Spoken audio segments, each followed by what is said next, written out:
So one of the things that happens when we walk forwards, is that we tend to lose control of our feet and we just heel strike and flop, right? Heel strike and flop. It's one of the reasons that Hoka shoes, which I've come on here and really gotten all worked up about, are so the rage, because people heel strike so hard, and the human heel, my thumb is like my heel, it really juts back. It doesn't just go straight down, it juts back. So when you hit your heel, you get almost like a slingshot catapult action down the foot. And if that's not supported by a foot that can negotiate the floor and a flexible shoe, and various other things, and most of these shoes are not flexible, like Hoka's not flexible, right? And all of the degrees of less flexible or not flexible that we also wear, that is just going to lead to a slap of the foot, a total deconditioning of the foot muscles. Plantar fasciitis is huge. Shin splints is hugely associated with those two things, right? From the foot deconditioning and the shin deconditioning. And if you come to my classes, you hear me talk about this at least once a class.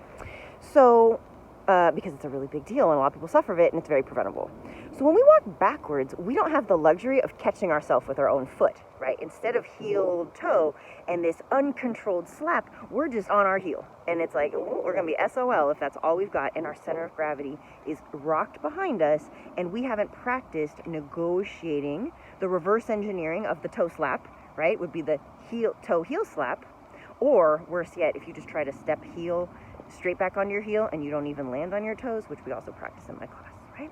You will know. You're going to reach back with the toe and you're going to negotiate and roll down. If you're not practiced at rolling heel to toe, it's going to be exposed very quickly that you're kind of deficient in rolling toe to heel as you go back. And one of the really cool aspects of this practice is also that you're going to really have to figure out where your center of gravity is. Because when you step back, I want you to be sure you land toe and gently roll down to that heel. At all points, the top of your body, your upper body, is staying in front of that midline. If you let yourself tip, right, or you let your butt come back too far, too abruptly before you've centered yourself, you will tip, especially on a downward incline. So be sure not to just stick your heel back and rock. That is how many of us, I'm sorry, Papa, that is how many of us tend to walk forward. We stick the heel forward and we rock.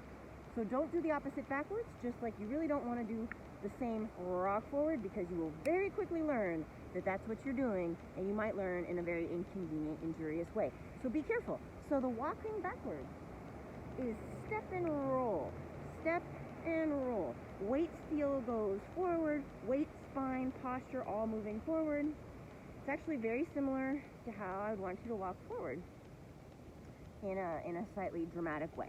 All right, so that was a dramatic walk forward, by the way, not using special swinging. That was not an efficient walk forward, but it's the same precision foot strike, or, foot impact, and active foot, active shin, active calf, active posture that is totally worth practicing.